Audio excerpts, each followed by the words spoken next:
A girl just now when we were in the headmaster's office, and she's studying maths, physics and chemistry and computer science, I think it is. She's a bright girl, and when I spoke to her, I could see the passion, I could see the zeal, I could see the fact that she would sooner drop everything else to focus on those 4 things. She wants to do that when she wakes up. She wants to make sure when she goes to bed she's dreaming of formulas.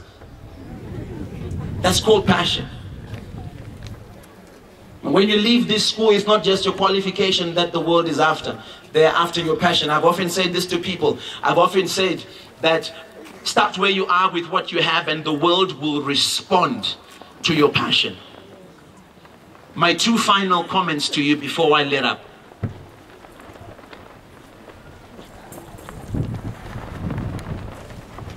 In mining terms, you are either, are you ready? You are either an open cast mine.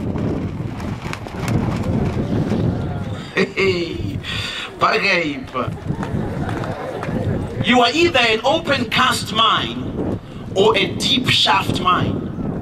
For those of you that understand mining, you will know that Makorokoza, when they come to find gold, they come to where someone else has already been. And they come, and when they come Makorokoza, they come with rudimentary equipment. And they don't spend time finding out, they don't spend time finding out what is the environmental impact of what we're doing. I'm here to inform you, madam, don't let yourself become an open cast mine as you grow up. Don't let Makorokoza come through onto your piece of land, which is your life, and begin to destroy a future that God has put on the inside of you. Don't let people that are attracted to you outside, that's all they see. They don't know the value that's inside. But I want to encourage you, because there is coming a time in your life where a proper mining company will then walk up to you. A proper firm that invests, they know the business of mining. And one of the things that they do is that they invest in the property in which they are about to mine. They come and they talk to you nicely. They ask to meet your parents. They respect your boundaries. They will wait for you until you are ready for the mining process to begin. I don't hear any amens at Bonda this afternoon, but I'm going to keep going. Hello? And I'm saying to you ladies, wait until that time. There will be a lot more value. There will be a lot more value in your life. There is a lot that I can tell you, but time does not permit me today. The final thing. Many years ago, when I was growing up as a student in Harare, I went to Prince Edward School. And I was there from 1988 to 1993.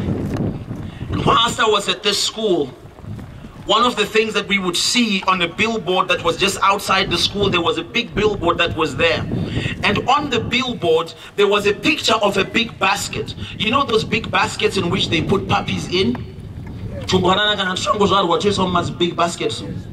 It depends with where you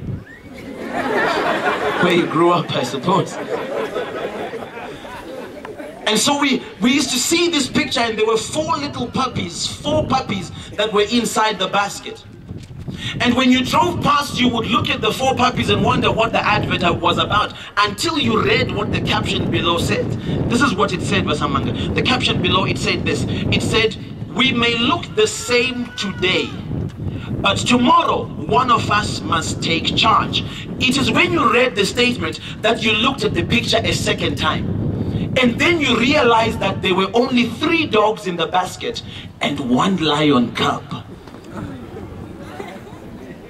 Are you ready for the wisdom?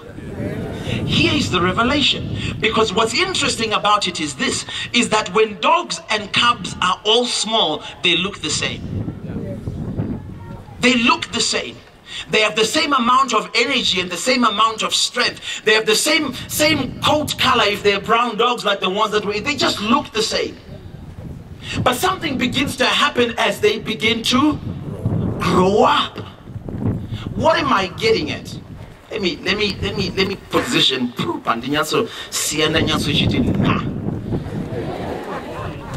You are in a school with people that look just like you. You put on the same uniforms. You have to go to the same dining hall. You are in the same class. You take the same exams. You play the same sports. But just because you are in the same school with some of these people doesn't mean that you are exactly the same. Now here's what begins to happen as both the dogs and the cubs begin to grow, is that the dogs begin to learn how to bark. And the dogs go, ow, ow, ow, ow, ow, ow, ow.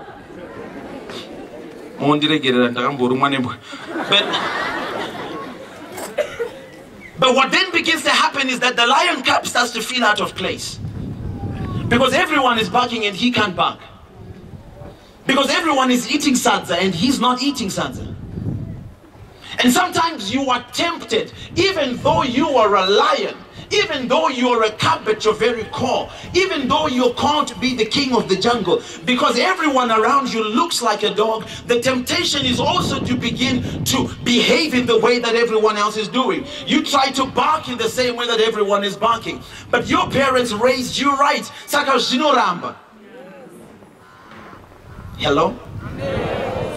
Don't bark just because everyone else is barking. As the dogs begin to bark, look at them. And they look at you and they say, ow, ow. And they're going down. They tell them, listen, I don't do it not because I'm showing off. I just don't do it because it is not who I am.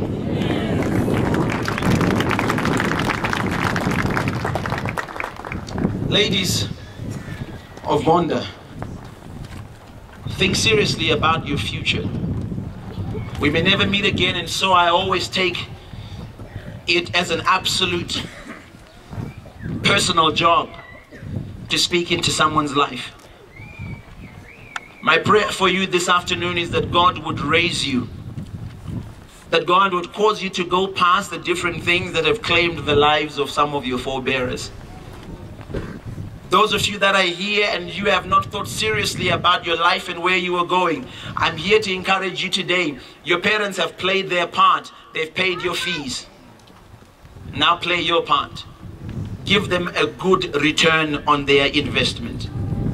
And you will discover that that investment was not really for them. It was for you. And so in the words of someone that I really like, 1992 actually, I became the child president of Zimbabwe. And I met up with His Excellency. I said, Your Excellency, one day I'd like to speak like you. And he says to me, don't worry, you'll get there.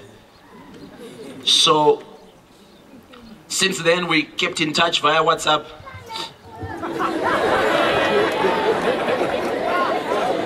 And I said to him last night, Your Excellency, in Girls High Bonda. So he sent me a message and says, please read it on my behalf. But in his words, he would say something like this.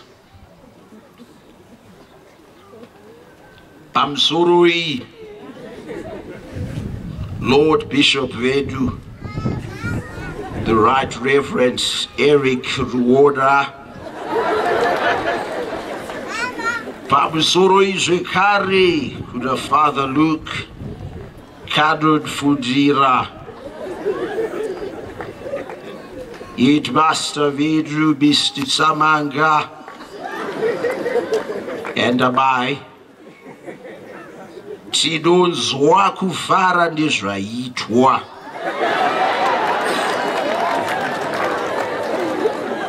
Ndizvo zvadzakarwira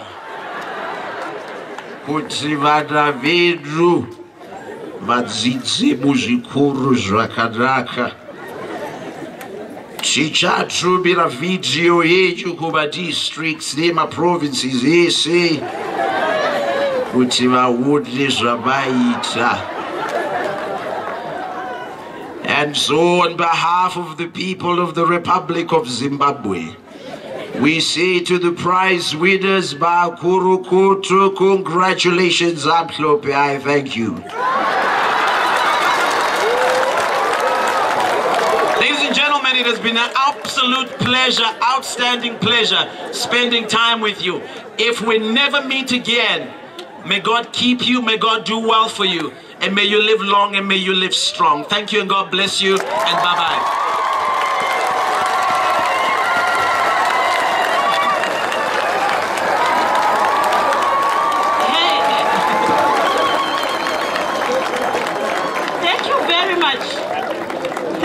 very much.